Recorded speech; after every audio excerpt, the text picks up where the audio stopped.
Hey guys, this week we're going to be learning about the electromagnetic spectrum.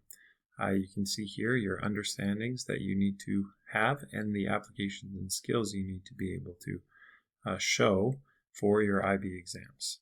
The electromagnetic spectrum is a spectrum of wavelengths that comprise all the different types of electromagnetic radiation. All the different types of wavelengths are moving at the same speed, the speed of light. Even though all wavelengths are moving at the same speed, they have different amounts of energy and they have different frequencies. Now, short wavelengths like gamma rays, they're short because the distance from the crest of one wave to the crest of the next wave is very small, have a very high energy. Short waves have high energy, and they have a very high frequency. We can think of this as like we're standing by an ocean. If the waves are very close together, we are going to be hit by the waves more often if the waves are all moving at the same speed. Now, on the other side, we have long waves, like radio waves, and they're long because the crest of one wave is very far from the crest of the next wave, have much lower energy, and they also have a lower frequency because, again, all waves move at the same speed. So if we were thinking of our standing on the beach analogy, these waves over here are going to hit us much less often than these waves over here. Let's talk a little bit about what is really important to you, your cell phones.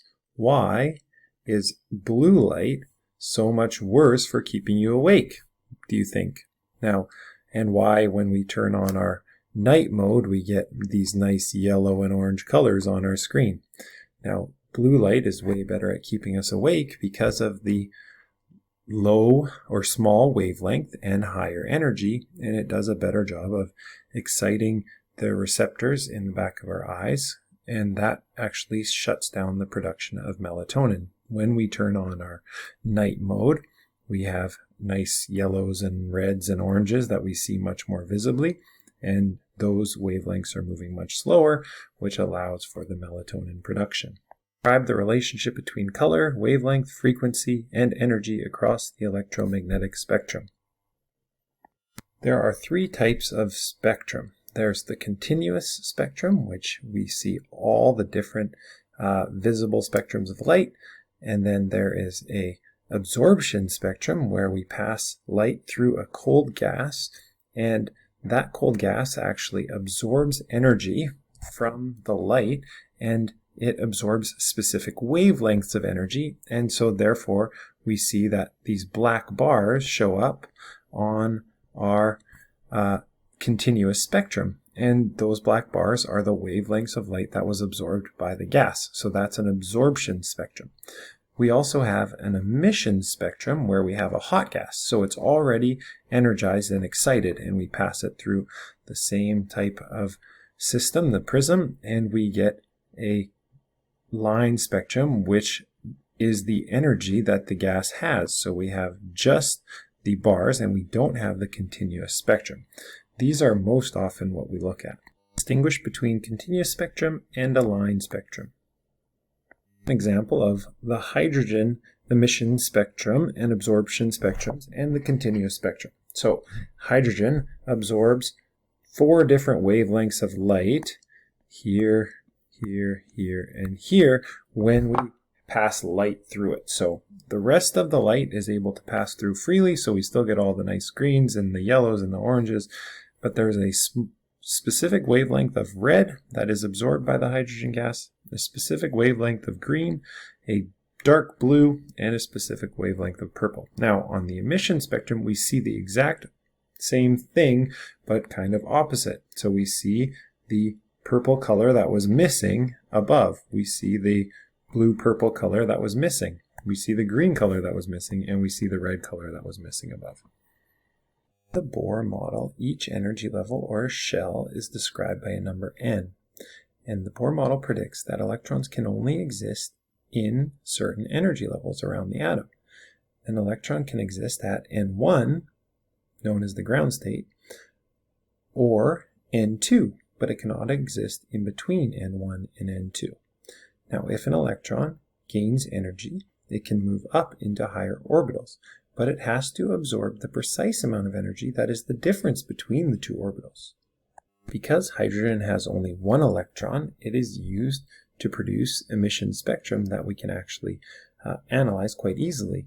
Now we can see that in this emission spectrum here, this is what we're looking at, the energy emitted, there is the possibility for red light to be produced, and that would be from the electron moving from the third energy level back down to the second energy level. Green light can be produced if the electron moves from the fourth back down to the second, and blue and purple light from the fifth and sixth respectively. Because hydrogen always produces the same emission spectrum, we have the idea that these energy levels are discrete. An electron can only exist at the different spaces or different energy levels. We've just covered two more, described the emission spectrum of hydrogen atom, and the line spectrum of hydrogen provides evidence for the existence of electrons in discrete energy levels, which tells us that an electron can only exist in different energy amounts. You do not need to remember the names like Lyman and Balmer for the series, but you do need to know what happens for each different type of drop in energy. An electron that goes from an excited state to a ground state, or to energy level number 1, will release photons in the UV range. If we have an electrons in an excited state of N3 through 6, and the electrons drop in energy to N2, we have photons that will be released in the visible range. And so this is what we see in our emission spectra. We have excited electrons in the energy levels 4 through 6, and they drop to N3, they will release photons in the IR or infrared range. We've covered the emission spectra produced when photons are emitted as atoms in the excited state return to a lower energy level. We have to remember that absorption happens as well, and that doesn't change the type of energy that is absorbed. So if an electron gains or goes from N1 to anywhere above N1, we still have UV light that is being absorbed. Now if we have an electron that goes from N2 to anywhere above, we have visible light that is being absorbed.